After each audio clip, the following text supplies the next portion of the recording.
college football is so infatuated with Deion Sanders that they're already talking about his next coaching job? You are Locked On Buffs, your daily podcast on the Colorado Buffaloes.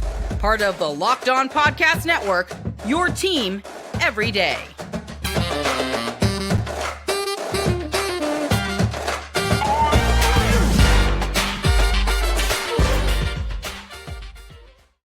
Welcome to Locked On Buffs. I am your host, Kevin Moore, but today's episode of Locked On Buffs is brought to you by Good Vibes Only. My vibes and everybody else's vibes that's watching the show, it's brought to you by us. I'm thankful that we've hit 3,500 subscribers, and I'm thankful that you guys have tuned in for your team every single day for free right here. Today, we are talking about Coach Prime leaving Colorado. It has been something that's been discussed very frequently ever since, we're 5 games into the season. How about this? I'll put it this way. We're 5 games into the season. I've already discussed yesterday that he's severely underpaid.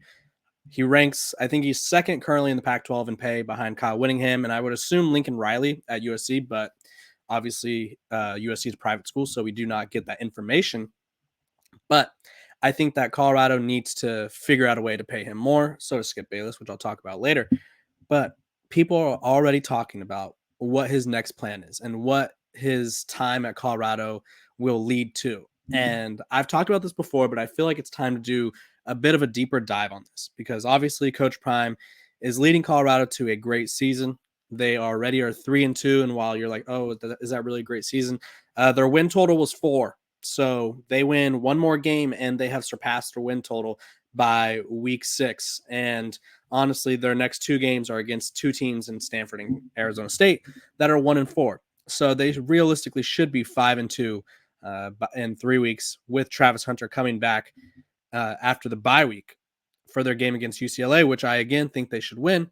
So everybody's just discussing his impact. I think a lot of people were excited to see prior to the season what he could be capable of doing with his transfer portal flip. It was a topic of discussion. It was, can he win? Can this roster be good? And it's kind of interesting to see how people have changed their writing tones about this Colorado team because I was reading an article, and I'm not going to say which one, but you could go find it. And it's kind of already talking about the Deion Sanders experience and what is next for Coach Prime and when will he last at Colorado. And Coach Prime himself has already said that what he does at Colorado is not sustainable by whoever is hired after him, which is true, which is why I talked about yesterday. They should figure out how to pay him all the money in the world if they are confident that he is the long-term forever solution for them, which I think there's high chances that he is. And sometimes you just got to take that risk. But people are already speculating as to who are all the schools that are going to be coming after him. And I think for the most part, there's not a job out there where it's like, if Coach Prime is offered this job, does he leave? And so I wanted to go through a lot of the jobs that people would, I think, consider him for. And it's just not, I just don't think the market's right out there right now. Because when you look at who's on the hot seat, it's just not attractive jobs. I would say, for one, the coach that's on the hot seat the most is Jimbo Fisher. Texas A&M is currently 4-1, and they look decent. They have games against Alabama this week and Tennessee next week, but then they play South Carolina, who's below 500. Mississippi State will be a tough one, but then they go Mississippi State 2-3, Abilene Christian 2-3. So realistically, they should win 3 or 4 more games, and I don't know if 8-4 is the goal for them, or 8-5 or whatever it may be, but I think Jimbo Fisher is just owed too much, and I think that'd be an interesting job for Coach Prime. But I don't know if that's the job he wants. Texas A&M has a lot of people that have a lot of say in everything. And then these were, as of prior to the season, these are the jobs that were viewed as these coaches were on the hot seat. And so one of them, Indiana, Tom Allen. I don't think Coach Prime's an Indiana guy. I think Boulder, the reason it stood out to him was it kind of reminds him of Texas in a little bit. It's got that country lifestyle in the sense that it's out there in the open. It's a nice little college town.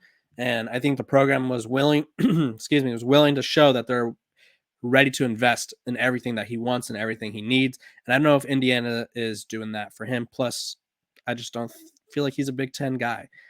Dino Baber is at Syracuse. I think he's kind of cooled the discussions on his hot seat. He kind of I feel like this has been the Dino Babers experience the past couple of years. I think he gets put on the hot seat, and then all of a sudden his team performs fairly well. Syracuse is currently 4-1, and outside of their matchup with North Carolina this week and Florida State next week, they have Virginia Tech 2-3, Boston College 2-3, Pitt 1-4, Georgia Tech 2-3, and then Wake Forest 3-1. So assuming they lose, we'll say those next two games will be 4-3. And then I realistically think they could be 5-3, 6-3, 7-3, 8-3, 9-3 by the end of the season. So I don't think a 9-win season is getting you fired. Mike Bloomgren at Rice, obviously not a job that he'd leave for. Neil Brown at West Virginia has completely saved his job. I think this would be an interesting job for Coach Prime, being that it's way over there, closer to Florida. But Neil Brown is currently on track to have West Virginia ranked in the top 25, I would say. And if you look at their schedule, they have a pretty favorable schedule as well. Let me pull it up right here. They have Houston, who's 2-3, Oklahoma State, who's 2-2 and struggling, UCF, who's currently without their starting quarterback, BYU, tough one, Oklahoma, tough one, Cincinnati, Baylor. So realistically, West Virginia could escape the season with 9 wins, and Neil Brown could be on the cusp of something special. Miami is currently ranked. Mario Cristobal was on the hot seat. Eli Drinkowitz from Missouri on the hot seat, but they're currently ranked. Tony Elliott at Virginia. I just don't see Virginia being a step up for Coach Prime. And then of all the Boston College, same thing. Houston, same thing. They're in the Big 12. If, say, Colorado was in a struggling Pac-12 and Houston was in the Big 12 flourishing, maybe. Michigan State, they're kind of already in the mix of like needing a coach. I think had they had a full season to kind of figure things out, but I think they're probably just going to target Oregon State or Washington State's head coach, or maybe Sean Lewis, Coach Prime's offensive coordinator. So all of this to say, I don't think there's a need to worry about what Coach Prime's move is next. He already told his sons Shiloh and Sheduer that they are not going anywhere next season. He said they're both going to be in Boulder. They're not going to the NFL. And then his daughter's currently on the basketball team as a freshman. She already transferred from Jackson State to Colorado. So not sure once his boys leave if her playing basketball on the team would be enough to keep him there. But again, he's a family-oriented guy. He loves Colorado. I think Colorado's kind of showing that they're willing to do everything that he wants, as they should be. And so all of these people that are kind of trying to force this narrative of what's next, I think there's only one job in college football right now where it's like, if he was offered this job, he'd leave. And I think it's Alabama. And again, we don't know where Nick Saban's head is in terms of what he wants to do. I think this is a disappointing year for Nick Saban, all things considered. But Alabama is still a top 25 team. They're still they're almost a top 10 team. They're ranked 11th, and they're 4-1, and they have a matchup against Texas A&M, and then they have Tennessee, LSU, Kentucky.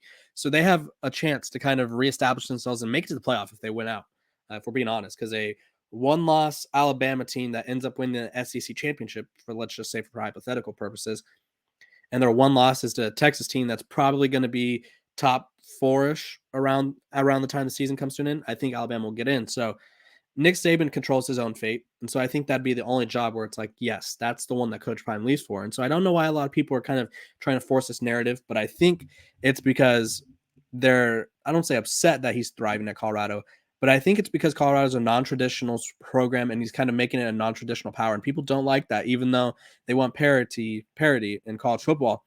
They don't like when there's actual parity, which I think is interesting. But hey, nonetheless, Coach Prime, it's a good thing to be a wanted commodity, and he's doing just that.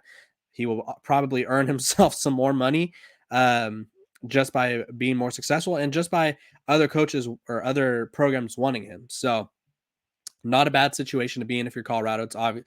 If you have one of the most coveted coaches in college football, it means you're doing something right. You know who else is doing something right? My sponsors over at Bird Dogs. Let me tell you about Bird Dogs. They're the best shorts ever.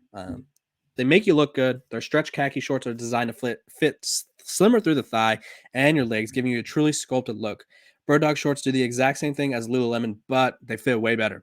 They fit way better than regular shorts that are made of a stiff, restricting cotton, and Bird Dogs fix this issue by inventing cloud knit fabric that just looks like khaki, but obviously it's much more flexible. You could do it to wear it for anything. You can wear it to go golfing. You can wear it on a date. You can wear it on an evening out. Go swimming in it. You can work out in it. I play softball in them on Thursday nights. And if you get these bird dogs, you can also get a free water bottle or other products, like a hat. Maybe I got a hat at one point. So go to birddogs.com/lockedoncollege or enter promo code lockedoncollege at checkout for a free Bird Dogs water bottle with your order. That's birddogs.com/lockedoncollege for a free bottle at checkout. You won't want to take your bird dogs off. I can promise you that.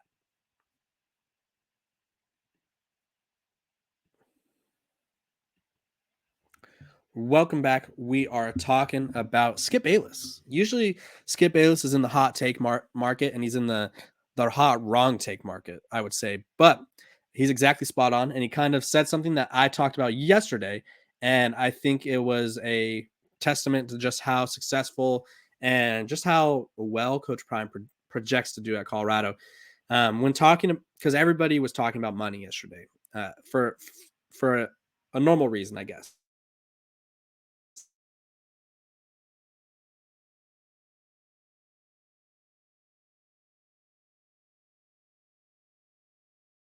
USA Today, excuse me, they and I think he's the second highest paid or the third highest paid coach in the Pac-12 behind Kyle Whittingham and Dan Lanning. And then in the Big 12, I believe it was guys like Mike Gundy getting paid more than him as well. But I think realistically, Coach Prime should be a top 3 paid coach in college football, just for the sake of what he does for your program. He brings attention. Colorado has been a part of almost, I think it was 5 of the 8 most watched games, and 4 times their game has been the most watched that week. He's recruited at a high, well, I wouldn't say he's recruited at a high level this class because they haven't put it all together, but he's getting the attention of high level recruits, which is what you need, because obviously you need their attention to land them. And I think he's going to do just that. And then obviously he's just making Colorado a hot commodity. People are wanting to watch Colorado. People are wanting to attend Colorado. Their student sections sold out every game. Their stadiums sold out every game. It's ridiculous. Like there's probably no team in college football that has more buzz than Colorado. And so for Skip Bayless to kind of hop on, I'll say my bandwagon. I'm going to agree that this is what they need to do. So this is what he breaks down. He says Colorado should offer Coach Prime $100 million for the next 3 years. So that'd come out to, for all of us math majors at home, 100 million divide by 3. That'd be 33 million per year, which would be, it sounds crazy because I think Nick Saban gets the most at, like, it was Nick Saban gets a lot, but I don't think it was that much. Today, coaches' salaries right here. Let's see. Highest paid coach in college football is one Mr. Nick Saban, which we knew, but he gets 11 million per year, and that's including like bonuses and the maximum bonus. His buyout is $44 million. And then obviously Dabo Swinney makes 10 million, Kirby Smart 10.7, Ryan Day 10, Mel Tucker did make 10, but now he's going to make nothing because of his poor actions and decisions. Brian Kelly makes 9 at LSU. And so Skip Bayless is calling for Colorado to pay him the most money in college football by a wide margin. Says it's undetermined yet what his life path is going to be. They're off to the races. They're off to a great start, but Deion doesn't want to do great things. Doesn't just want to do great things, excuse me. He wants to do the greatest things. And I'm going to say it again. He's one man in sports and life I don't bet against. He feels like he's on a literal mission from God, like the Lord's got him and directing him where he is meant to go. And it might be in Colorado. It might be who knows, someplace like the National Football League. He can win multiple national championships, plural championships in Boulder. Colorado wouldn't surprise me at all. They've won a national championship there before. They're a sleeping giant that is awakening right before your eyes. But Deion knows what's he make. Wow, that's weird. That's the biggest deal in the history of college coaching salaries because of what he's done. If you look at the ratings he has generated for the school and the incredible amount of attention he's generated, not just nationally, it feels like globally, this has become a worldwide story. He's worth it. And I totally agree. I think, like Skip said, it's a good point. Colorado has won a championship. They are kind of a sleeping giant ready to awake, just as any college football team. If a college football program gets the right guy in at the right time, they could do a lot of great things. Look at Dabo Swinney at Clemson. Look at Chris Peterson at Washington, for example. Look at Mark D'Antonio at Michigan State. They were a giant in college football world. Like, all it takes is one coach to make things go right, and all of a sudden you are nationally contenders. You are the hottest topic in college football, and that's what Coach Prime's doing. And so I think similar to what Skip Bayless says about the NFL thing, Coach Prime has already come out and said that the NFL is not for him. I think it would have to be, I guess, an opportunity to coach a son at the NFL level, but I don't know how that would go over in NFL locker rooms. But I don't think there's an NFL job out there. Like I said, Alabama's probably the only college football job, unless, say, Florida State for some reason opens up. But again, that's not opening up. They're a top 4 team right now. So Coach Prime has a chance to stay where he is, and Colorado just needs to make him an offer he can't refuse. Like I said yesterday, quoting The Godfather, as it was confirmed in the comment section, make him an offer he can't refuse. Make it so Colorado is the best option for him. Because right now, what's holding him at Colorado, outside of the fact that I think he likes it there, are his kids are there. But once his kids graduate, what's holding him there? I don't know. But one thing that could hold him there is the highest paying salary in college football history. And so I think that would be quite the selling point. And I think if Colorado's willing to just show him that, hey, we're going to give you everything you need if you just stick with us, I think that's a perfect selling point for Colorado. And I don't know why. Usually Skip Bayless is a little off on some of these things, but I think he's hit it right on the nose here. And yeah, you know who else has hit it right on the nose is our good sponsors over at FanDuel. Let me tell you about FanDuel. Snapping into the NFL action with FanDuel this season, America's #1 sportsbook. Right now, new customers can get $200 back in bonus bets guaranteed when you place a $5 bet. That's $200 in bonus bets, win or lose. If you've been thinking about joining FanDuel, there's no better time to get in on the action than right now. The app is super easy to use. You can use it on spreads, player props, over-unders, and more. So visit FanDuel.com/lockedon and kick off the NFL season. FanDuel, the official partner of the NFL.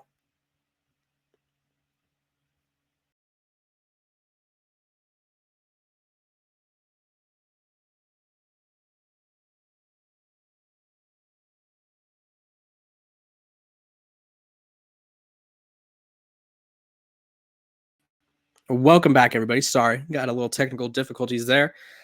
We are talking about Sheduer Sanders going to the NFL. I want to thank you guys, first of all, for making Locked On Buffs your first listen every single day. I am Kevin Borba, and I'm here every single day. We got 3,500 subscribers. We're nearing 3,600 already. I want that number to keep growing. Let's get 10K by the end of the season. That'd be great. By the way, we are free and available wherever you get your podcast. So make sure to tune in. My everydayers, I appreciate you guys and appreciate your comments. Let's dive right back in to what I was talking about earlier, which is Sheduer Sanders. I think there's going to be a tough conversation to be had at the end of this season. I think, which we've already talked about it multiple times, Coach Prime has said that he doesn't want his kids to go to the NFL this year. He wants them to come back. He kind of said that the reason for Sheduer that he wants them to come back is he wants Sheduer to be the #1 quarterback, and Sheduer wants to be the #1 quarterback, and that's not happening this year. Caleb Williams is there. It would take a near perfect season. Sheduer would have to throw for 7,000 yards, 70 touchdowns, no picks, and he still might not be taking over Caleb Williams. Caleb Williams has been in that #1 draft spot for about 3 years now, dating back to his debut at Oklahoma. So I think it's hard to surpass him. So he said that Sheduer is not going to the NFL next year, which means Shiloh is not going to the NFL next year. And so they're going to be back. But this is where I think the tough conversation comes in, the father-son conversation. I think this is a father-son conversation more so than it is a coach-player conversation. And that's Sheduer might want to go to the NFL this year. 2 NFL draft analysis broke down his game on the First Draft podcast. It was Field Yates, Matt Miller, and Jordan Reed. And they discussed Sheduer, saying, I've been blown away by Sheduer, and this is Jordan Reed, who played quarterback at the highest level. I've been really enjoyed diving into his film as a former quarterback. I love seeing guys who are super accurate, and I think he has the best accuracy of any quarterback in this class. He has a plan all the time. He understands how to attack coverage, but the thing that I like the most about Sheduer is he embraces the spotlight. A lot of times being Deion Sanders' kid, being in the spotlight, all eyes on you, the whole nation watches you, and he loves it. He thrives off of that. And then he pointed at the Colorado State game, saying the lights were incredibly bright. And then they also compared him to, which I feel like people might find this as disrespectful, but it's not, because Geno Smith was a dog. He said, I compared him to Geno Smith, and that's not a slight. I think Geno was a very good football player coming out of West Virginia. A lot of people don't remember how good Geno was his last year, but the poise, the precision that he plays with, the accuracy, and then how ice cold his veins are down the back stretch of games. I've been really impressed with him, but the IQ and just the football smarts, I think that's the traits best describe Sheduer. And then Matt Miller compared him to Tua Tagovailoa. And so I think there was a lot of people skeptical about Sheduer Sanders this season, how he could adjust to the Power 5 level, Pac-12 level. I was one of them because I didn't realize it would be this easy for him. But I think now he's probably the third or fourth best prospect. I would say I would go Caleb Williams. I actually think it'd be Caleb, Michael, Sheduer. I think those are my top three: Caleb Williams, Michael Penix, Sheduer Sanders, and then I go Bo Nix. I think Drake May is solid. I just don't feel like I don't know if I've seen enough from Drake May. Like, he does what he does, and I feel like he's really good. But has he shined better than these other quarterbacks this year? I'd say no. But I think Sheduer Sanders and Coach Prime will have an interesting discussion. But the NFL is clamoring for Sheduer. It's just whether or not he's going to be going to the NFL this season. If he goes next season, he's probably the quarterback one. It just depends on what he wants. Because at the end of the day, his dad can tell him what to do. But we all know how kids are when it comes to listening to their parents. They typically don't. So we'll have to wait and see. But that's an interesting storyline that I will keep you guys updated on here on Locked On Buffs. I appreciate you guys for tuning in every single day. I'm Kevin Borba, like I said earlier.